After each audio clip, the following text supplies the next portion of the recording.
O oversharing, ele consiste, no fundo, na superexposição das imagens e também dos dados de crianças e adolescentes na internet. Esse fenômeno ele se tornou conhecido especialmente por conta da superexposição feita pelos pais. Daí o nome, que vem de um neologismo entre as palavras de língua inglesa share e parenting. Então, share compartilhar, parenting exercício do poder familiar, e o over acaba vindo no contexto de superexposição. Isso não é uma coisa nova, isso não é uma coisa trazida, imposta pela internet, mas intensificada, né, de uma forma sem precedentes, na medida em que nós não temos condição de controlar até onde isso vai. Não tem como a gente estar em redes sociais sem lidar com a questão do oversharing. Então, quando uma pessoa muitas vezes posta uma foto, ela não tem muita noção de que a quantidade, né, o tipo de pessoa que está vendo, ela normalmente tem em mente que é um familiar, um amigo, ela está imaginando assim, cara, quando fulano vir essa foto, vai pirar. Algo da nossa época, da gente compartilhar com os amigos e familiares, muitas vezes longe, o crescimento dos nossos filhos. Também ajuda a definir a identidade dos pais e das mães. Então, na medida em que eu mostro para as pessoas, para os meus familiares, para os meus amigos, o que meus filhos fazem, como é que tem sido as fases de crescimento, né, as conquistas, os desafios da maternidade ou da paternidade, eu estou também me dizendo, estou também me narrando.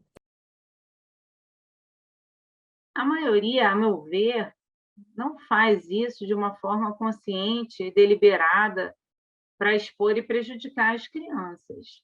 Eles fazem isso na boa fé, no desejo de mostrar para o mundo como o filho é bonito, como ele faz algo engraçadinho, como é orgulho, é um querer compartilhar algo que traz muita felicidade, muito assim que eu percebo da parte dos pais. No fundo, esses pais, essas mães, eles simplesmente não tomaram dimensão do fenômeno.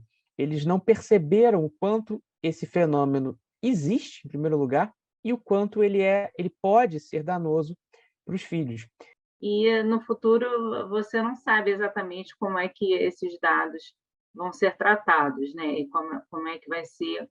E muitas vezes no presente mesmo, né? E aí eu me dei conta de como era invasiva essa postura, embora eu fizesse com uma naturalidade, assim, total, mas eu percebi, poxa, mas como o Apolo vê tudo isso, né? E isso passou a ser uma preocupação minha. O que essa criança vai pensar quando ela tiver a capacidade, né, de compreender aquela disseminação? O que ela vai pensar, né, dela ter tido aquela espetacularização da vida ali naquele instante? A nossa cultura enxerga a criança como se fosse uma extensão dos pais, e inclusive a frase "você não tem querer, criança não tem querer" é super comum na nossa cultura, o que vai de encontro totalmente com essa ideia de um estatuto da criança e adolescente, da cidadania infantil. A criança tem querer, sim, tem sua liberdade, seus direitos, enfim. Os pais não são donos da privacidade da criança e também não são donos da vida dessa criança. Eles são os pais, eles são os tutores, né? Eles não deviam ser proprietários do tempo e da vida daquela criança, da infância daquela criança, né? E o oversharing tem nessa dimensão, especialmente na dimensão comercial, ele é muito, muito problemático, né?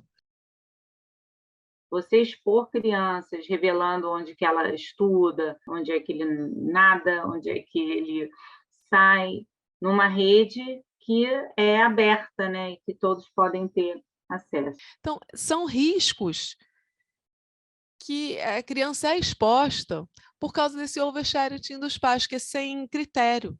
A gente pode pensar num contexto de que aquela criança acaba recebendo uma fama que não foi desejada por ela, então ela passa a atrair com isso simpatia, antipatia dos seguidores. Isso pode ter efeitos duradouros.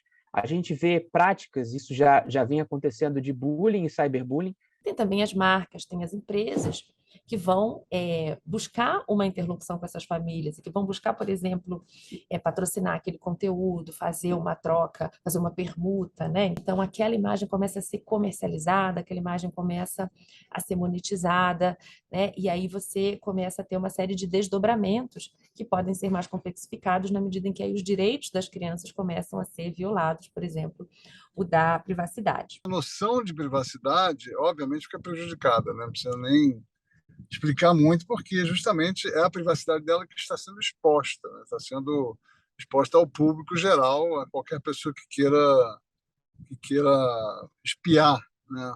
Fazer uma espécie de voyeurismo, né? Isso certamente tem questões ligadas ao estímulo da pedofilia, que está envolvido nesse tipo de coisa, né? Essas crianças perdem um pouco mesmo a noção de que elas têm direitos à privacidade, porque elas são expostas o tempo todo desde pequenininhas, e elas passam a não ter mais a noção de que existe um território privado que não deve ser exposto aos outros, né? Que elas têm direito a essa intimidade, a seu espaço privado. Então, essa perda dessa noção, obviamente, pode ter consequências futuras na sua saúde mental.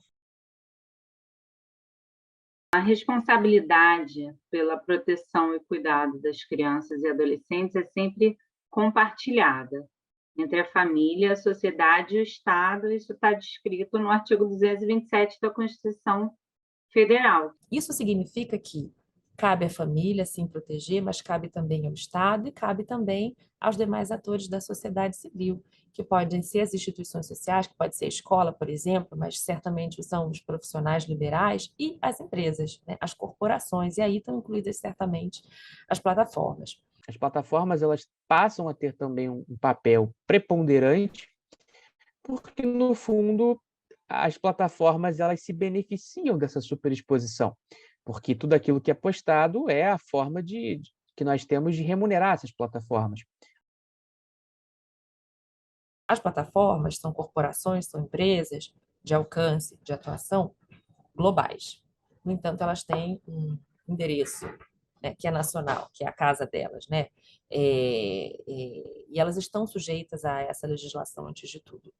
Mas, quando elas estabelecem os seus escritórios, os seus negócios em outros países, elas precisam se submeter a essa legislação, a essa concepção legal, né, a essa interpretação. Elas necessitam disso. E isso é a grande discussão hoje que a gente tem, né, em boa parte do mundo. A própria plataforma, ela não orienta sobre o que é direito, né, com relação à criança. Ela apenas coloca ali um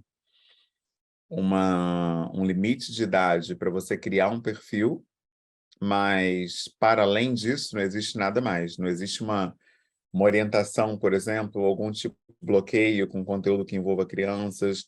A única forma de controlar essas corporações é através de política pública regulatória. Não há outra possibilidade.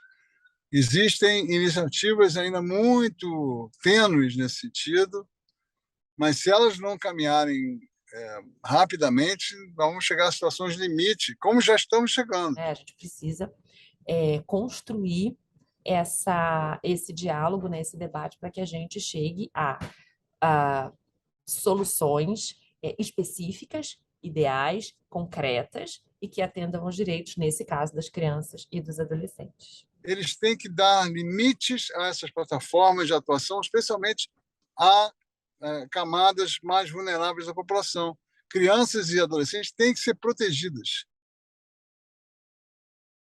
Eu acho que a gente tem que se educar para o uso das redes sociais, e isso vai passar necessariamente, eu acho, pela escola.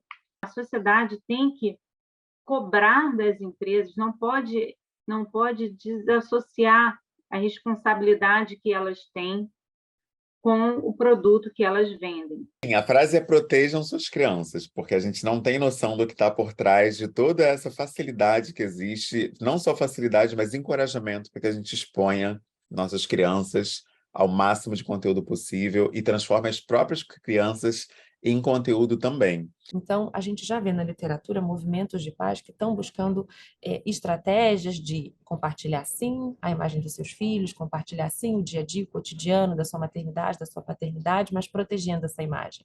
Procure pessoas que reflitam sobre isso.